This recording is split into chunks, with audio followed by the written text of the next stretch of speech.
Hi.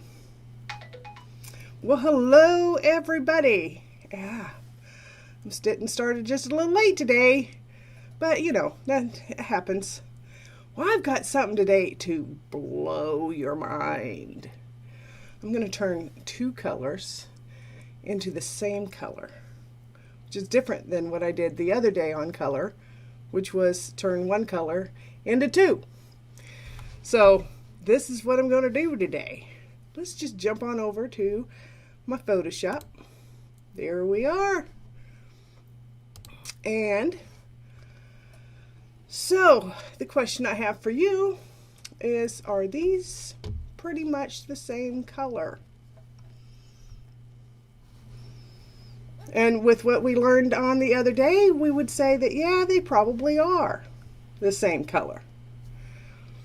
Well, what if I introduced this? Which one of these colors is the same as this color? And then, is this color the same as either one of these colors? Okay. Like we talked about, this green is coming out of this color. Just as this orangey, peachy color here is coming out of these two colors. Which one of these colors? What? What is that? Look at that. I just turned two completely different colors, actually, into three different colors. So does this one even belong? Is this...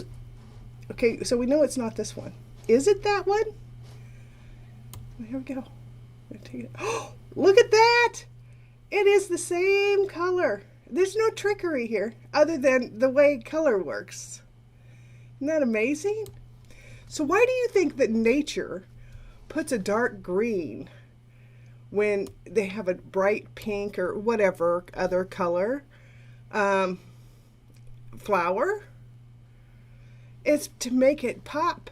It's to make it to attract. So when you're playing with your color, whether you're painting or you're photographing, check that out.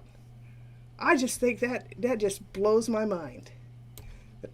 So let's turn this one off and this one off again. And what do we have? We have the same color. Or do we? I'll even take this one and bring it over here. It looks just like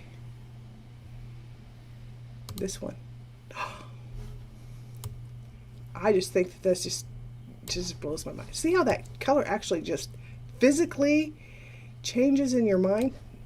Even if I just split it between the two.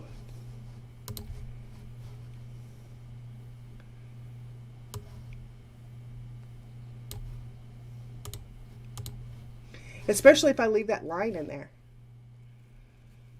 Look how your brain just makes that change.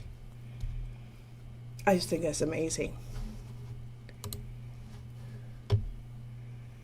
Hi, Alan. How are you? Yes. Color contrast is your favorite. Yes. But the thing is, the whole idea here is that your color palette, no matter where you're working with color, the environment in which it's in changes the color.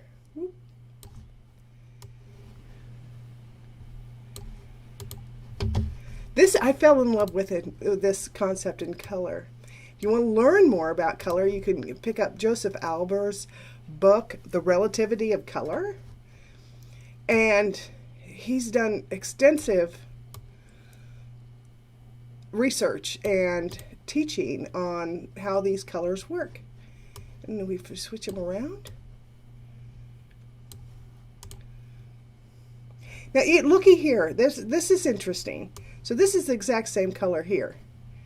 But if we look at them, this color and this color don't even look alike because we've changed the environment and added this other color in next to it. This looks redder than this one, but it's the same thing.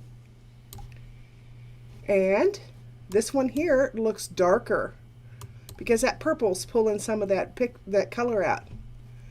It looks darker than that one. Oh, color's just amazing. I just thought I'd share this to, oh, what happens if I bring this in the center? And you could almost visually see the line where they overlap.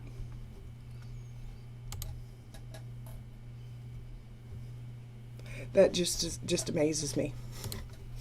So, see how color works? And this doesn't just work that way. And it's the rods and cones in our eyes that makes the difference on how we see the color.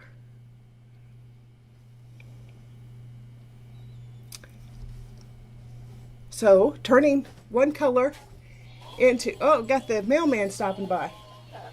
Thanks. Got a bill. All right.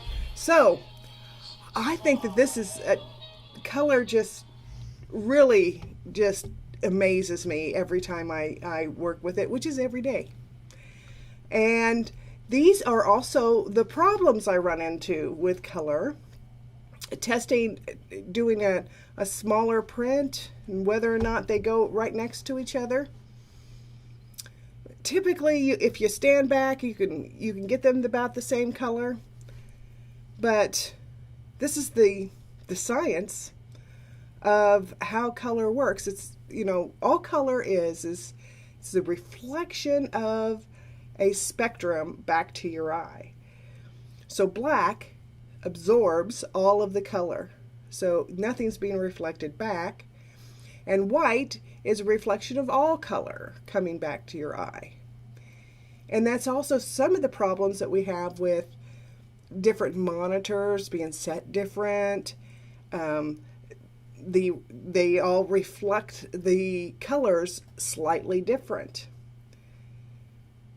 And that's how a blue car, like a blue car, it's actually periwinkle, might look gray to some people and blue to another.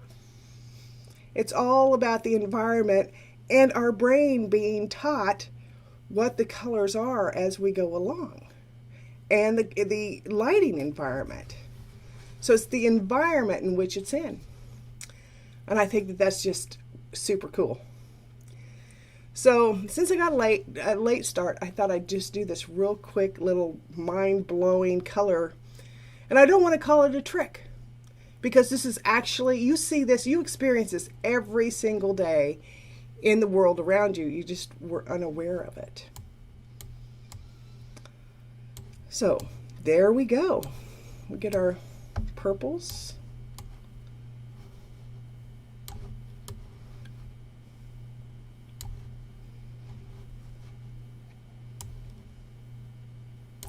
That's the same color.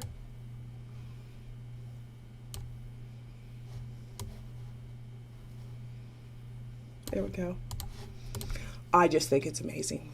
But I just thought I'd share that with you today, and I'm going to, let's see, let me get back here and come back into my webcam. Turn my webcam on. So that's it for today. Oh, my Art Print Express is backwards. Oh well. Yes, yes, Alan, it's just like the blue and gold dress that went viral, and most of that was because of the lighting situation. I talked about that in the last, my last video about color. What happens there is that picture was overexposed, and so our brain, depending on what our learned environment has been, because the picture was overexposed, it looked white and gold instead of blue and black. And then there's a tennis shoe that's running around that looks teal, and it's actually a teal and gray, and it's actually white and pink, and it's because the environment that it was shot in, it was underexposed. These are all interesting things to keep in mind when we look at things. And what's interesting is on both of those visuals, I can actually change the color of the image by concentrating on which way I want to see it. And it's probably because I've worked for decades with color. And it's one of those things that just fascinates me to no end. And I use all this in when I paint. So if you've got a really limited palette, you could really do a lot with your paints. Yes, and exposure accounts for the saturation as well. That's what happened with that dress. You completely lost the color by overexposing.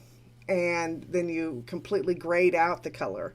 That's the tint and tone of the colors. I just think it's amazing. Anyway, I got to get back to work. I did get a little late start today. I got up early and got a late start to work. How does that happen?